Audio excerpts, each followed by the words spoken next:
Bonjour à tous. Impressionnant isolement de l'OTAN. Vous allez voir, ces derniers jours, ces dernières semaines, ça s'est considérablement accéléré. Il y a une narrative de propagande en disant le monde entier est avec les États-Unis, l'Union européenne, Ursula, Macron, etc. Et la réalité, vous allez voir que l'immense majorité de la population mondiale et de plus en plus opère un basculement géostratégique et que nous, on s'isole. Et qu'on a intérêt à ne pas s'isoler et que la France aurait tous les atouts pour être la médiatrice entre deux mondes qui devraient se parler dans l'intérêt du monde et de la paix et dans notre intérêt propre. On va y revenir, vous allez voir, c'est extrêmement concret. On va parler de l'Inde, de la Chine, de l'Afrique, des États-Unis, du Moyen-Orient, de l'OTAN, l'Union européenne. Enfin, bref, je pense que c'est assez passionnant et c'est très important sur nos vies. C'est très important pour la paix ou la Troisième Guerre mondiale. Ça va être d'ailleurs un des très grands enjeux de ce cortège national, rendez-vous de la résistance, ce samedi 22 octobre, où je vous attends à Paris, rendez-vous 14h, dès 14h, place d'Enfer Rochereau. On aura de nouvelles personnalités de la résistance qui vont prendre la parole, comme Olivier Piacentini, que vous voyez régulièrement sur CNews, Sud Radio, TV Liberté, qui a un discours sans concession. Vous aurez également Charles-Henri Gallois, président de Génération Frexit, qui prendra la parole. Nous aurons le plaisir d'accueillir Marc Doyer et d'autres. Et on invite tous les députés d'opposition. On est conséquent, on parlera aussi de la motion de censure et de la destitution de Macron, faire avancer l'idée, la crier haut et fort, la paix, la liberté, la souveraineté.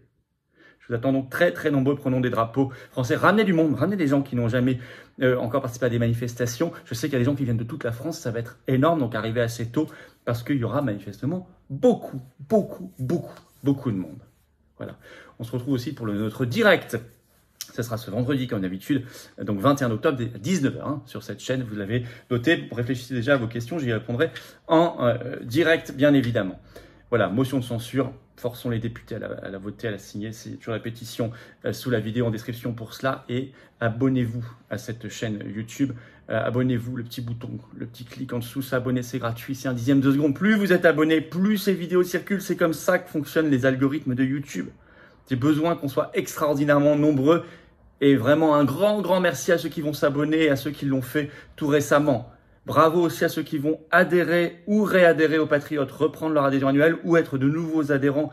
Vous êtes les bienvenus. Je dirais même que c'est vital quand nous sommes un vaste mouvement de résistance populaire anti-oligarchique comme le nôtre, le plus grand mouvement souverainiste de France et de défense de la paix et de la liberté. On est très nombreux, plus de 40 000, mais il faut qu'on soit toujours plus nombreux parce qu'on ne nous fait pas de cadeaux, parce qu'on n'a aucun soutien, ni médiatique, ni financier, vous le savez. Or, on fait et on n'arrête pas. Et c'est nécessaire, et on n'arrêtera pas.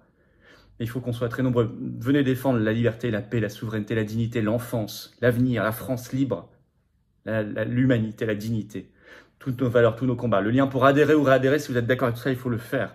Le lien pour adhérer donc ou réadhérer, c'est le même, c'est le premier sous la vidéo en description. C'est également un lien en commentaire épinglé et dans les dernières secondes de cette vidéo en cliquant sur votre écran. Deuxième lien sous la vidéo en description pour faire un don de soutien aux Patriotes pour nous permettre de financer notamment le 22 octobre et tout le reste qui coûte une fortune. Les dons supérieurs à 500 €, nouveaux avantages, allez voir sur le site des Patriotes. Mais quel que soit le montant, c'est utile, c'est vital et c'est défiscalisé pour vous aux 2/3, comme les adhésions et les réadhésions. Donc bravo aux donateurs et aux réadhérents. Bienvenue aux nouveaux adhérents Patriotes. Alors l'OTAN de plus en plus seul. Ah oui, si vous avez vu mes précédentes vidéos ces dernières semaines, ces derniers mois, vous n'êtes pas surpris. Il y a une continuité, un fil logique. Vous allez voir une accélération. On est très loin de la propagande officielle là-dessus. Il y a une série de nouvelles récentes qui dessinent une nouvelle géopolitique mondiale. Ça fuite de partout, j'ai envie de dire. Ils n'arrivent plus à retenir, les États-Unis même n'arrivent plus à retenir leurs alliés traditionnels, même quand ils les menacent. La Chine tient bon. Prenez cet article tout récent de RFI du 18 octobre. Tous les articles que je cite sont toujours en ligne, bien sûr. Le titre de l'article, Ukraine. Le soutien prudent de la Chine à la Fédération de Russie.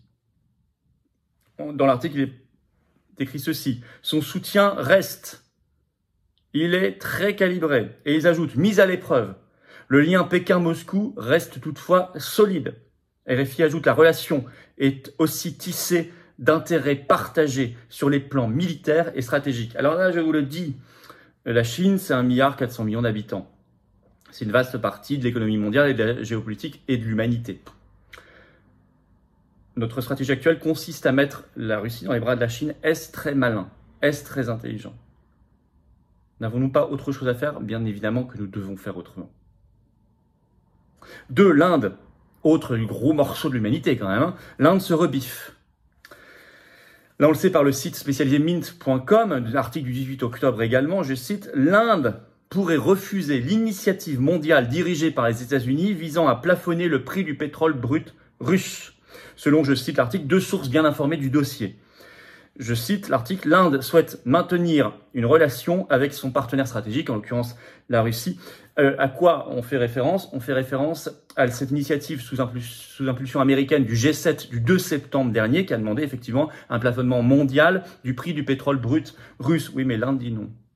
Ben non. Et elle n'est pas la seule à dire non.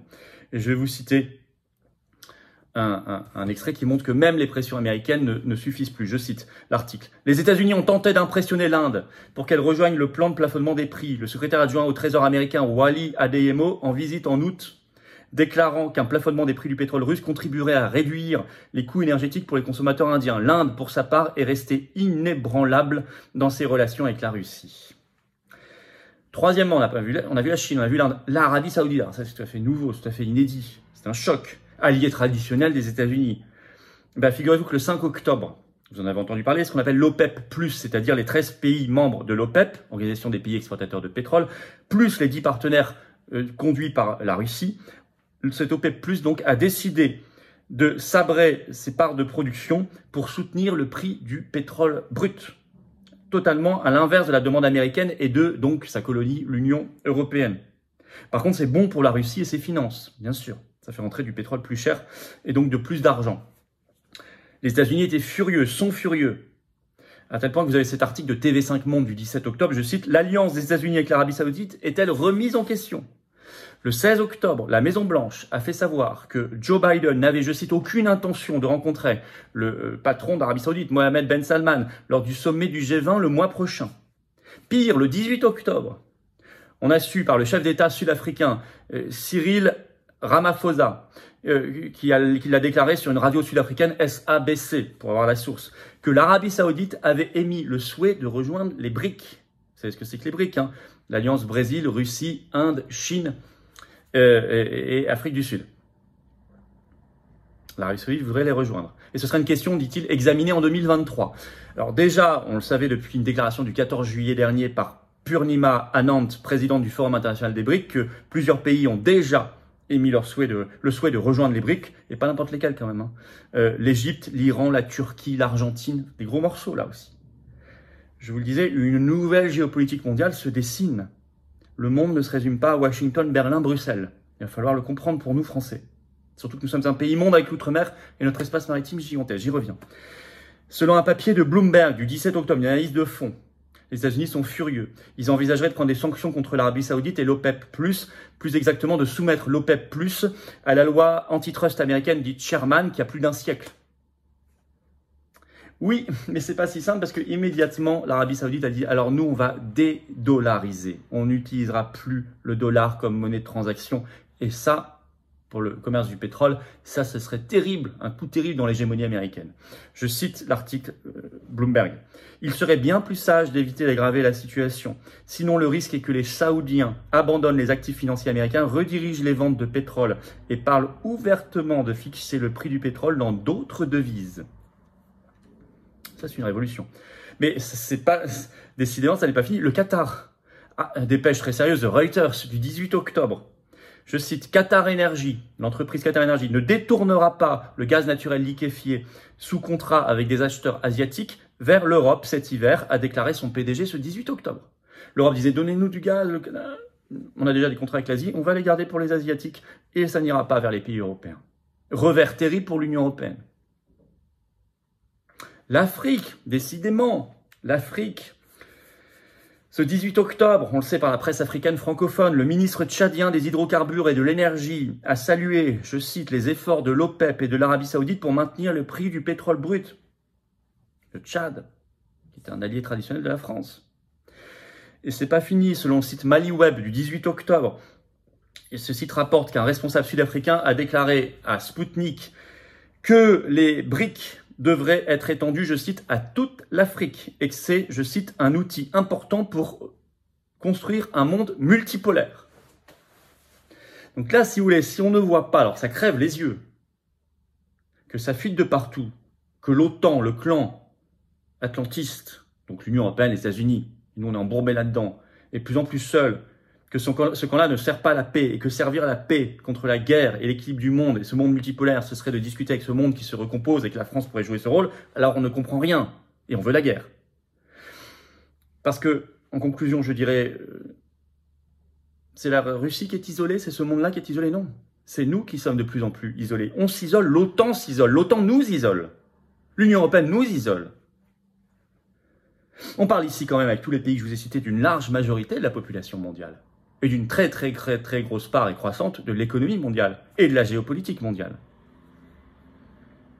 La France, je l'ai dit, pourrait être le parfait agent d'équilibre et de liaison entre ces mondes, qui ne doivent pas se faire la guerre ni se disputer, mais qui doivent se connaître, qui doivent parler, qui doivent entretenir le maximum de liaisons possibles et de relations. Et la France, par sa position géopolitique mondiale, son histoire, le respect qu'elle inspire encore dans ses profondeurs, par sa position multipolaire traditionnelle, son espace maritime, son outre-mer, je l'ai dit, serait le pays parfait. Mais bien sûr, une France libre, indépendante et souveraine. Pas la France de l'OTAN et de l'Union européenne. Pas la France du camp atlantiste, bien évidemment.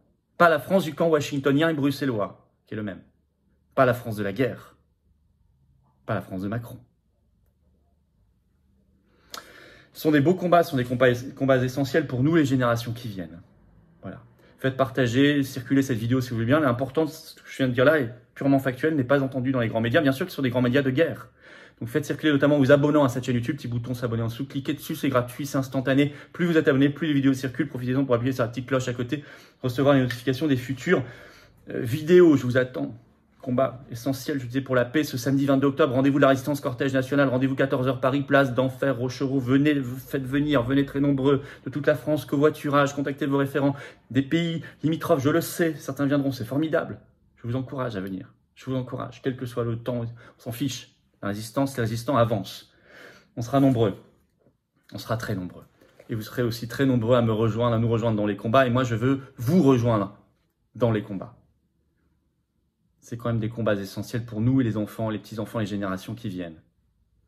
Ce combat pour la paix, la liberté, la souveraineté de la France, la justice sociale, la beauté et l'harmonie et l'équilibre d'un monde. Ben c'est ça notre combat. C'est un vrai, authentique combat humain de résistance contre l'oligarchie. Le lien pour adhérer ou reprendre votre adhésion annuelle, c'est le même.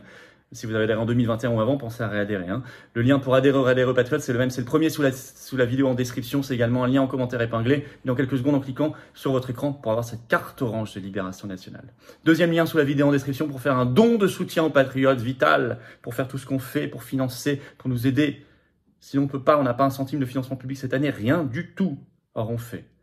Et c'est défiscalisé aux 2/3 pour vous, comme les adhésions et les réadhésions. Donc bravo aux réadhérents et aux donateurs. Bienvenue, nouveaux adhérents patriotes, et vive la paix et vive la France.